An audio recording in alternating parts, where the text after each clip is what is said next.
68वां गणतंत्र दिवस शहर में धूमधाम से मनाया गया। मुख्य कार्यक्रम गोपाल मैदान में आयोजित किया गया था। राज्य के खाद्य आपूर्ति मंत्री सरयू राय ने यहां ध्वजारोहण किया और राष्ट्रगान के साथ तिरंगे को सलामी दी। 68वें गणतंत्र दिवस शहर में धूमधाम से मनाई गई। शहर के सभी सरकारी कार्यालय, विभिन्न प्रतिष्ठान व औद्योगिक संस्थानों और स्कूलों में राष्ट्रीय ध्वज फहराया गया। शहर के मुख्य कार्यक्रम गोपाल मैदान में आयोजित हुआ। यहां राज्य के खाद्य आपूर्ति मंत्री सरयू राय ने ध्वजारोहण किया और राष्ट्रीय गान के साथ तिरंगे को सलामी दी। इस अवसर पर सभी प्रशासनिक अधिकारी व गणमान्य व्यक्ति कार्यक्रम में शामिल हुए।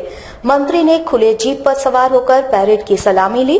अपने संबोधन में उन्होंने गणतंत्र दिवस की शुभकामनाएं सभी को दी। साथ ही साथ राज्य सरकार की योजनाओं की जानकारी भी उन्होंने दी।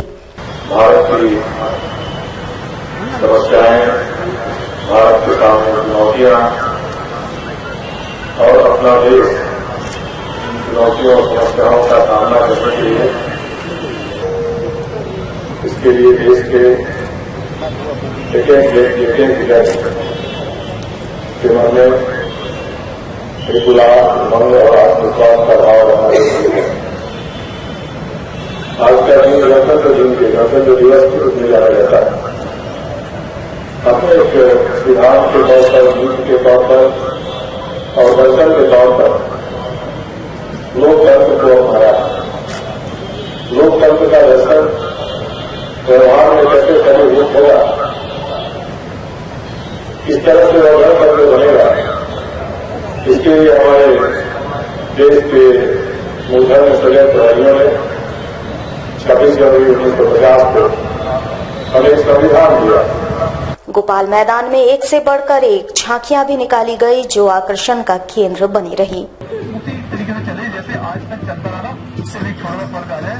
या शाम को बहुत सारे पैसे रोड सेफ्टी थीम के साथ माय जैसे कोई अनुशासन और रोड को संभालने के लिए लोगों में जागरूकता लाने का प्रयास।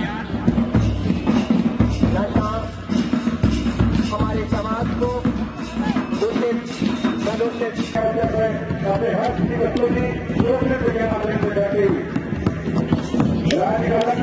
वहीं टाटा स्टील की ओर से कंपनी परिसर में कंपनी के एमडी टीवी नरेंद्रन ने झंडोत्तोलन कर तिरंगे के प्रति सम्मान व्यक्त किया।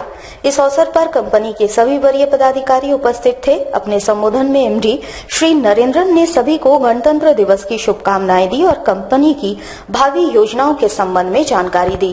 का भी पिछले क्वार्टर से, पिछले 2 क्वार्टर से लास्ट क्वार्टर और ये क्वार्टर जो है, उम्मीद है कि अच्छा रहेंगे, क्योंकि हम लोग का कलिंगा नगर का प्रोडक्शन भी बढ़ते जा रहा है और मार्केट में भी सुधार हुआ है। इंटरनेशनल मार्केट में भी स्टील का दाम बढ़ गया है और क्योंकि कोकिंग कोल का और आयरन ओर का प्राइस बढ़ गया था पिछले 3-4 महीने से, तो उसका असर पड़ रहा है स्टील प्राइस पर भी।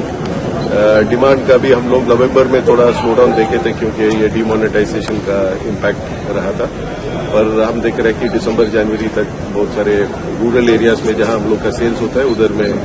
सभी प्रशासनिक कार्यालयों में अधिकारियों ने ध्वजारोहण किया और राष्ट्रीय ध्वज के प्रति सम्मान का इजहार किया। उपायुक्त कार्यालय में उपायुक्त अमित कुमार ने तिरंगा फहराया। वहीं एसएसपी अनूप टी मैथ्यू ने भी अपने कक्ष में ध्वजारोहण किया। DDC, SDO, ADC, DTO office में भी अधिकारियों ने अपने मातहतों के साथ झंडोत्तोलन किया। वहीं पुलिस लाइन में एसएसपी अनूप टी मैथ्यू ने तिरंगा फहराया। इसके बाद उन्होंने परेड की सलामी ली। अपने संबोधन में उन्होंने जवानों का हौसला बुलंद किया। उन स्वतंत्रता सेनानियों को मैं याद करता हूं, नमन करता हूं, जिनकी कुर्बानी की वजह से हमारा देश आजाद हुआ है, और उन जवानों को मैं नमन करता हूं, सलाम करता हूं, जिनके द्वारा देश की रक्षा के लिए अपना जान की बलि दिया है। जैसे भारत की सेना देश की सीमा में देश की रक्षा के लिए जैसे लड़ता है, उसी तरह हमारे देश का आंतरिक सुरक्षा की सबसे बड़ा चुनौती नक्सलवाद, उसके खिलाफ झारखंड पुलिस भी लड़ाई लड़ रहा है। हमारे संविधान के लिए सबसे बड़ा चुनौती बना हुआ इस नक्सलवाद को कंट्रोल करने में पिछले सालों में झारखंड पुलिस बहुत हद तक सफल रहा है, और जल्द से जल्द इस नक्सलवाद को समाप्त करने की दिशा में हम लोग आगे बढ़ रहे हैं। जमशेदपुर के टिल्को स्थित सुमन मुलगांवकर स्टेडियम में टाटा मोटर्स प्रबंधन द्वारा 68वां गणतंत्र दिवस झंडोत्तोलन के साथ मनाया गया। टाटा मोटर्स के प्लांट हेड एबी लाल के द्वारा झंडोत्तोलन किया गया। इस दौरान कंपनी के कई वरीय पदाधिकारियों के साथ साथ स्कूली बच्चे भी शामिल थे। साक्षी में केरला समाजम स्कूल के पीछे मूसा सिंह बगान के मैदान पर दबंगों ने कब्जा कर लिया था। इसके खिलाफ आवाज बुलंद करने पर पिंटू सिंह नामक युवक की पिटाई की गई। इसके विरोध में बस्ती वासियों ने साक्षी थाने में प्रदर्शन कर न्याय की मांग की। साक्षी थाना अंतर्गत केरला समाजम स्कूल के पीछे मूसा सिंह बगान के मैदान को क्षेत्र के लोग सार्वजनिक स्थल के रूप में इस्तेमाल करते हैं, पर कुछ दबंग यहां झोपड़ी बनाकर रखे हुए थे। अब सरस्वती पूजा के कारण पिंटू सिंह ने दबंगों से जगह को खाली करने को कहा तो दबंगों ने उसकी पिटाई कर दी। बस्ती वासियों ने भुक्तभोगी को साथ लेकर साक्षी थाने में घटना के विरोध में प्रदर्शन किया। शादी में तो 25 जनवरी कौन है बनाना? 26 जनवरी में प्रोग्राम था हम लोग का, तो हम लोग खाली होली हम लोग करवाएं।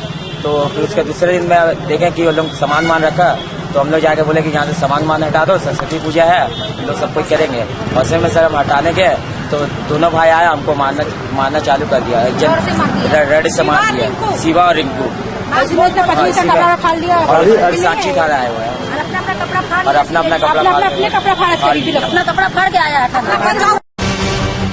जमशेदपुर के सीताराम डेरा थाना क्षेत्र में 24 जनवरी की रात जहरीली शराब पीने से एक व्यक्ति की मौत हो गई थी, जिस पर जिला प्रशासन ने संज्ञान लेते हुए बस्ती वासियों के साथ आज बैठक की। इस बैठक में तमाम पुरुष व महिलाएं जिला प्रशासन के आला अधिकारियों के साथ बैठक की। बैठक में मुख्य रूप से बस्ती में बिक रहे शराब पर चर्चा की गई। जिला प्रशासन ने बस्ती वासियों से शराब की बिक्री को बंद करवाने पर मदद की अपील की। वहीं बस्ती की महिलाओं ने एक स्वर में शराबबंदी पर जोर दिया, जिसके बाद पुलिस बल के साथ महिलाओं ने पूरे बस्ती में घूम कर शराब के अड्डों को बंद करवाया। ये नशा सेवन के विरुद्ध लोगों ने बैठक का आयोजन किया था छायानगर बस्ती में, और लोग यूनाइट हुए हैं, सभी संगठित हुए हैं कि कोई नशा का सेवन नहीं करेगा। सभी लोग संकल्प लिए हैं, जितनी महिलाएं थी या जितने पुरुष थे, सब लोग संकल्प लिए हैं कि हम खुद नशा का सेवन नहीं करेंगे, न अपने परिवार में किसी को करने देंगे, न समाज में करने देंगे। ये बहुत अच्छी बात है कि लोगों में इतनी जागरूकता आई है।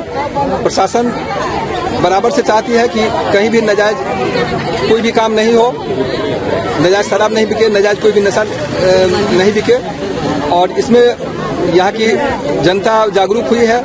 ये बहुत अच्छी बात है और इनके सहयोग से हम लोग ये पूरी तरह से इसको बंद करने में सफल रहेंगे।